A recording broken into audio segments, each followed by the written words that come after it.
বহুমুখী চাপের মধ্যে পড়েছে এবং একটি রাষ্ট্র সাধারণত সরকারের উপর অনেকটা নির্ভরশীল।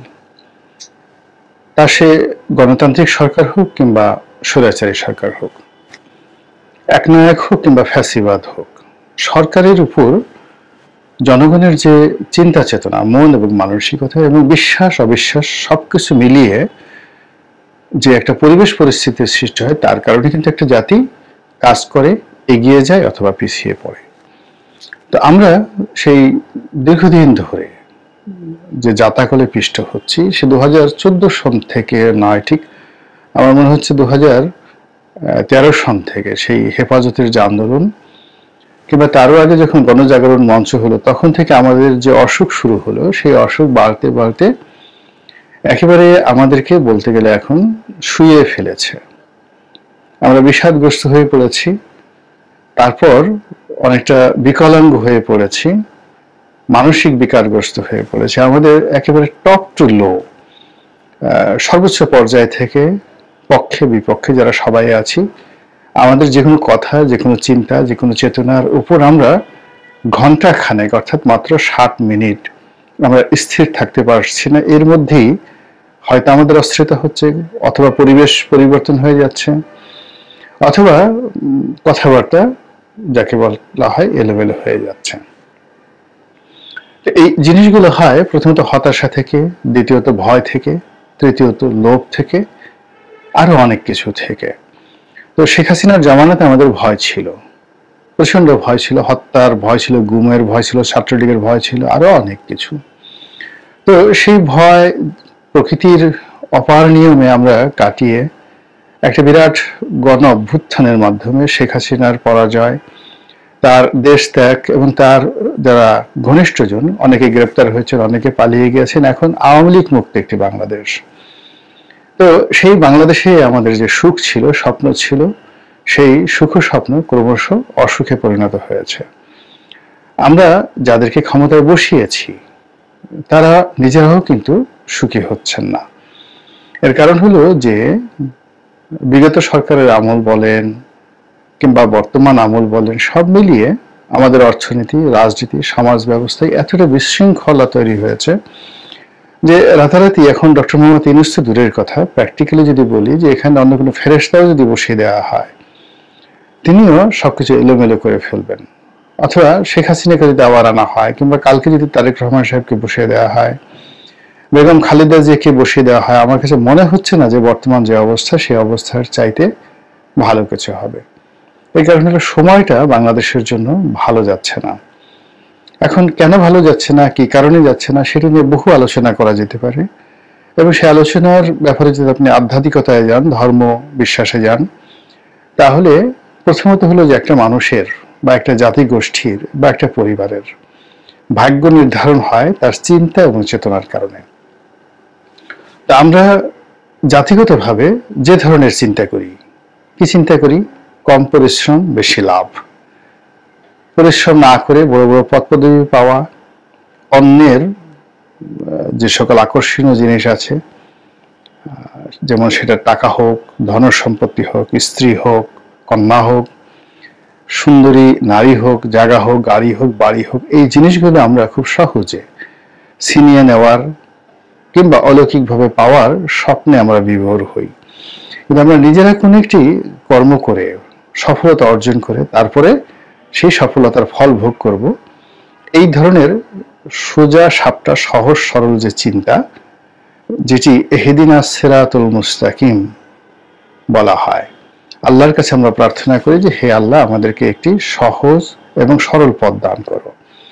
তো এরকম সহজ সরল পথ হলো গাণিতিক, জ্যামিতিক এবং বৈজ্ঞানিক। কাজ করবেন, ফল পাবেন। এর চাইতে আমরা পাঁচ আটতে, দাবিদারি করতে, দালালি করতে, এগুলো পছন্দ করি। এবং এই পছন্দ করার কারণে কি করেন, আমাদের রাজনৈতিক জীবনে আল্লাহ রাব্বুল আলামিন এমন সব নেতা দেন যারা দালালি পছন্দ করেন, যারা চাটুকার পছন্দ করেন, এবং যারা এই সমস্ত লোক নিয়ে পরিবেশিত থাকতে পছন্দ করেন। এবং এর কারণে কি হচ্ছে, আমাদের এই জাতীয় জীবনে দীর্ঘকাল ধরে আমরা শুধুই খারাপ মানুষদেরকে পেয়েছি। এবং আমরা যদি ভালো হতাম, আমাদের এই জাতীয় জীবনে বহু ভালো মানুষ এসেছে, কিন্তু আমরা ভালো মানুষদেরকে রাখতে পারিনি। তাদেরকে হয়তো মেরে ফেলা হয়েছে, তাদেরকে তাড়িয়ে দেওয়া হয়েছে, অথবা এমন একটা পরিবেশ পরিস্থিতি তৈরি করা হয়েছে যেন তারা আর না আসে। প্রতি মুহূর্তে আমরা শুধু সমালোচনা করেছি। তো এই কারণে প্রকৃতিগতভাবে আমাদের জীবনে ঝড়, বৃষ্টি, বন্যা, বাদল থেকে শুরু করে প্রাকৃতিক দুর্যোগ এবং ভালো নেতা না পাওয়া এবং সামাজিক নানা রকম বিপত্তি, রোগ বালাই থেকে শুরু করে আরো অনেক কিছু হয়ে থাকে প্রাকৃতিকভাবে। আর সামাজিকভাবে যে জিনিসগুলো হয় সেটিও আমাদের জন্য আসলে হাসি মুখে থাকা, সুখে শান্তিতে থাকার জন্য যাকে বলা হয় উপযুক্ত নয়। আর কখনো কখনো বিশ্বের যে পরিস্থিতি, সেই পরিস্থিতি প্রায় আমাদের প্রতিকূলে চলে যায়। যেমন এই মুহূর্তে ডক্টর মোহাম্মদ ইউনূস সরকার ক্ষমতায় এসেছেন, কিন্তু তিনি আশ্চর্য ব্যাপার হলো তাকে ব্যাটারি চালক যারা আছেন রিক্সা, তাদের হুমকি মোকাবেলা করে তাকে ক্ষমতায় থাকতে হচ্ছে। এরপর দুটো কলেজের মারামারি, 7টা কলেজের দাবি দেওয়া, এরপর আরো অনেক কিছু ছোটখাটো বিষয় নিয়ে এমন সব বিপদের মধ্যে এই সরকারকে তার ক্রান্তিকাল পার হতে হচ্ছে, যেটি নির্বাচিত সরকারের পক্ষে সম্ভব নয়। এবং এই 3 মাসে আমাদের যে বিবর্তনগুলো হয়েছে, সেই বিবর্তন হলো যারা ভয় দেখাবেন, শাসন করবেন, তারা উল্টোভাবে ভয় পাচ্ছেন। অনেক পুলিশের কর্মকর্তা ভয়ে তারা তটস্থ থাকেন, অনেক পুলিশের সদস্য ভয়ে তারা মুভমেন্ট করেন না, আকাশের দিকে তাকিয়ে থাকেন। আমাদের আশ্রয়স্থল সেনাবাহিনী, এবং আমরা সবচেয়ে বড় যে মেডিসিন আমাদের শাসন ক্ষমতা, সেটা হলো সেনা শাসন। কিন্তু এই গত 3 মাসের অধিক সময় ধরে এই সেনাবাহিনী রাজপথে থাকার কারণে এখন তারাও পুলিশের সঙ্গে পাল্লা দিয়ে এই জনগণের যে মব, এটাকে মোকাবেলা করতে হচ্ছে। এবং অনেক ক্ষেত্রে তারা সাধারণ ছাত্র জনতার সঙ্গে মারামারি, কাটাকাটি, ইটপাট খেল নিক্ষেপ থেকে শুরু করে যাকে বলে এমন সব ঘটনার মধ্যে জড়িয়ে পড়ছেন, ফলে তাদের যে সম্মান, মর্যাদা, এই জিনিসগুলো থাকছে না। এখন তাদেরকে পুলিশের চাইতেও বলতে গেলে অসম্মানজনক এবং বিরূপ অবস্থার মধ্যে পড়তে হচ্ছে, এবং তারা ধৈর্য হারিয়ে ফেলছেন। একদিকে তাদের হাতে অস্ত্র রয়েছে, যেটা দিয়ে অবাধে গুলি করার ক্ষমতা রয়েছে, কিন্তু তারা সেই অস্ত্র প্রয়োগ করতে পারছেন না। এর কারণ হলো এখন এই কয়েকদিন আগে যে গণ-অভ্যুত্থান হয়েছে, যদি বড় কোনো দুর্ঘটনা ঘটে, মুহূর্তের মধ্যে পুরো সেনাবাহিনীর বিরুদ্ধে জনমত চলে যাবে।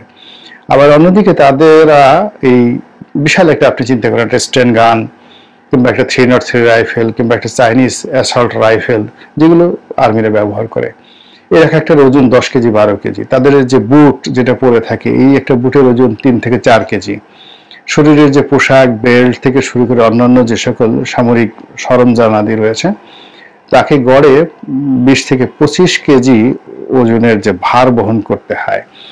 এই ভার নিয়ে আবার যদি একটা বড় একটা লাঠি নিয়ে তাদেরকে খালি হাতে যারা মব করছেন, সংগ্রাম করছেন, তাদের পেছনে দৌড়াতে হয়, তাদেরকে মারতে হয়।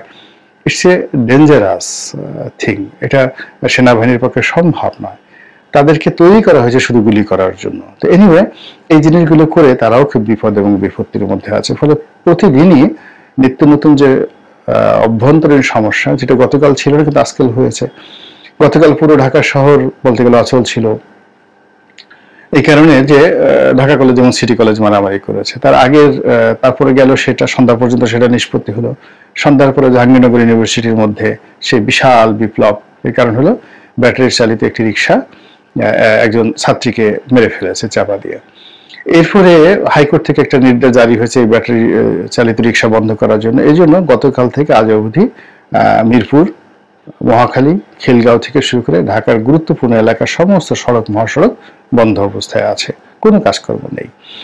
তো এই সকল তাপ চাপ সরকারের উপর পড়ছে। তার সঙ্গে আবার এই শেখ হাসিনা আজ কালকে ঢুকে পড়বেন, পরশুদিন ঢুকে পড়বেন, তারপরে এখানে ওটা করো, ওখানে ওইটা করো, বিভিন্ন রকম টেলিফোনে হুমকি ধামকি, এই জিনিসগুলো মূলত ছড়িয়ে পড়েছে এবং ভাইরাস আকারে ছড়িয়ে পড়েছে। এবং যারা ভয় দেখাচ্ছে তারা টের পেয়ে গেছে যে তাদের কথা কগনিজেন্সে নেওয়া হয়, এবং তারা যে হুমকি ধামকি দেয়, এই হুমকি ধামকি দেওয়ার ফলে তারা কি করছে, প্রতিপক্ষ তাদেরকে ভয় পাচ্ছে।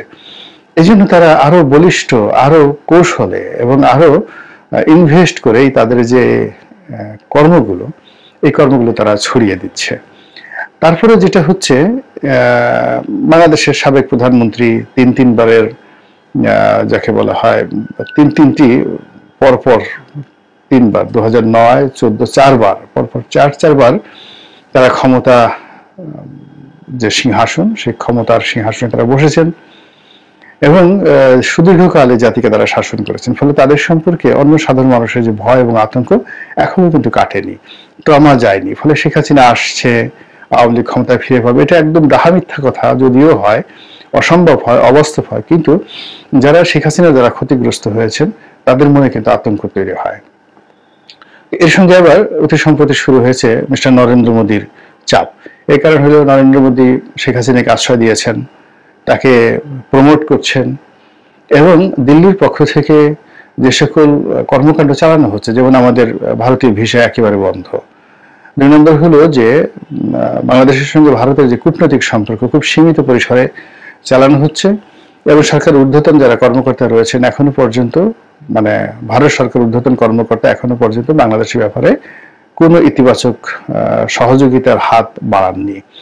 অধিকাংশ তারা আড়ালে আবডালে যে সকল কর্মকাণ্ড করছেন এবং যে সকল অঙ্গভঙ্গি করছেন তা রীতিমতো ইউনূস সরকারের উপর ভীষণ রকম একটা শারীরিক এবং মানসিক চাপ তৈরি করেছে।